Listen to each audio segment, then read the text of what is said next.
नमस्कार, आप देख रहे हैं वीपी न्यूज आजमगढ़। मैं विजय प्रताप यादव।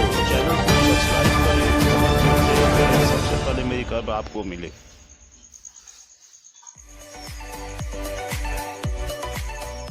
आपका विश्वास हमारा प्रयास, चलो विकास की ओर। जिला पंचायत क्षेत्र अराजी देवारा करखिया से महाप्रधान पद के कर्मठ, संघर्षशील, जुझारू, ईमानदार प्रत्याशी, 24 घंटा समाज सेवा के लिए तत्पर रहने वाले आपका अपना विजय प्रताप यादव पत्रकार को चुने। वोट करे, सपोर्ट करे, बड़े बुजुर्ग आशीर्वाद दे। आजमगढ़ में कई दशकों के बाद आजमगढ़ में सीबीएसई बोर्ड की रीजनल अफसर श्वेता अरोड़ा का हुआ भव्य स्वागत। आपको बता दें कि इस दौरान कई वक्ताओं ने सीबीएसई से संबंधित समस्याओं और प्रबंधकों के समस्याओं के बारे में जिक्र किया। साथ ही बच्चों को पढ़ाने के तौर तरीके पर विस्तृत जानकारी दी गई। कार्यक्रम के अंत में श्वेता अरोड़ा ने सभी प्रबंधकों और प्रिंसिपलों को बच्चों को किस तरह से मोटिवेट किया जाता है, उनको कैसे पढ़ाया जाता है, उनका सामूहिक विकास हो, इसके बारे में अच्छी तरह से लोगों को जानकारी दी। इस कार्यक्रम के दौरान आजमगढ़ चिल्ड्रन कॉलेज के प्रबंधक बजरंग त्रिपाठी, सूर्योदय कॉलेज के प्रबंधक राजेंद्र यादव, वेदांता पब्लिक स्कूल एवं सेंट्रल पब्लिक स्कूल के प्रबंधक मोहम्मद एजाज खान, साथ ही कई प्रबंधक उपस्थित थे। मीडिया के लोगों से बात करते हुए रीजनल अफसर सीबीएसई बोर्ड के श्वेता अरोड़ा ने कहा कि जिन स्कूलों में जैसा स्ट्रक्चर है उस हिसाब से फीस मानक तय करता है। जब मीडिया ने फीस स्ट्रक्चर पर गाइडलाइंस के बारे में पूछा तो उन्होंने यह कहा कि सीबीएसई बोर्ड द्वारा एक मानक निर्धारित किया गया है, लेकिन साफ साफ तौर पर यह भी साबित कर दिया कि फीस का निर्धारण। Please tell us about the program. क्या कहना चाहेंगे? देखिए, मैं यहाँ आई हूँ, नेशनल एजुकेशन पॉलिसी हमारी जो आ चुकी है 2020, उसके लिए स्कूल्स क्या कर सकते हैं, कैसे तैयारी कर सकते हैं, सीबीएसई एग्ज़ाम्स भी आ रहे हैं, उसके बारे में भी तैयारी होनी है। उन सारे विषयों पे आज यहाँ मीटिंग में चर्चा की गई और की जा रही है कि सब कुछ जो नेशनल एजुकेशन पॉलिसी है अब बहुत सालों के बाद 34 इयर्स के बाद लागू होने जा रही है, तो स्कूल्स ही उसको धरातल पे उतारने के लिए सक्षम हो पाएंगे। उनको सक्षम करने के लिए उनकी ट्रेनिंग होनी चाहिए, टीचर्स की ट्रेनिंग होनी चाहिए, तभी वो बच्चों को, हम लोग बहुत सारी बातें करते हैं कि होलसम पर्सनालिटी बनाना है, उन लोगों को रोट लर्निंग से कॉम्पिटेंसी बेस्ड लर्निंग पे लाना है, उन सारी बातों पे आज चर्चा की गई है। मैडम, जैसा कि 4 मई से एग्जाम शुरू होने हैं, बिल्कुल, और कोरोना के पीरियड में कैसे बड़ी चुनौतियां हैं आपके सामने? बहुत चुनौतियां हैं कोविड को लेकर के। पेरेंट्स अभी भी बच्चों को जो है स्कूल्स तक नहीं भेज रहे हैं। उन लोगों को ये डर रहता है कि कोविड बच्चे को हो सकता है, बट हम लोग सारे प्रोटोकॉल्स फॉलो कर रहे हैं। स्कूलों को ये निर्देश है कि बच्चों को भीड़ ना लगाएं, पार्ट पार्ट में बुलाएं, 2 भागों में बुलाएं, बहुत ज़्यादा बच्चों को एक क्लास में ना बिठाएं। वो जो सामाजिक दूरी है जो उन लोगों को रखनी है वो रखनी है, सैनिटाइजेशन का ध्यान रखना है।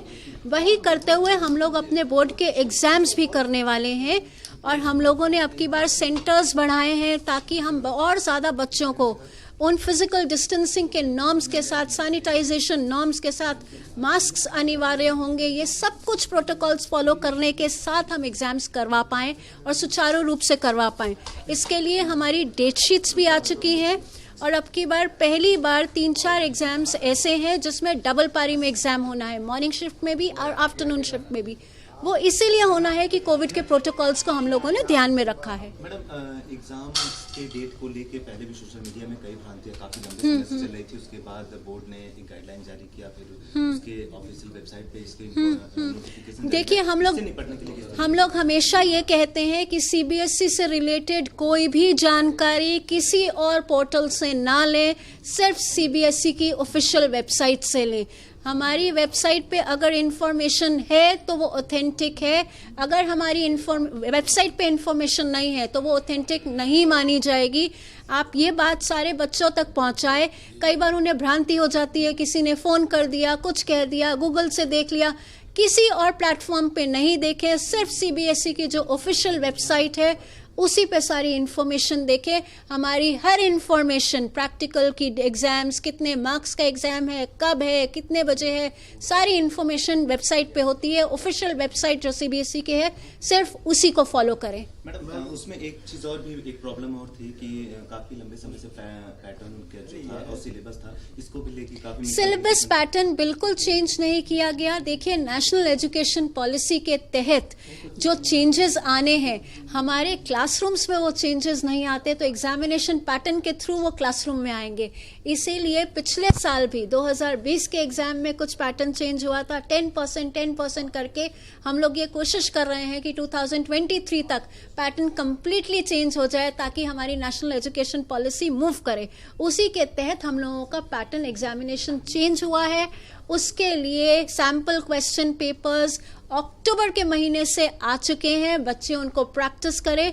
अभी भी फरवरी है, एग्जाम्स मई में होना है। अगर बच्चे सैंपल क्वेश्चन पेपर्स प्रैक्टिस करते हैं, बहुत अच्छे अंकों के साथ पास कर पाएंगे। मैम, एक पब्लिक की प्रॉब्लम ये है जी। कि फीस में जो है अनियमितता होती है, किसी स्कूल में कुछ है, कुछ स्कूल में कुछ है।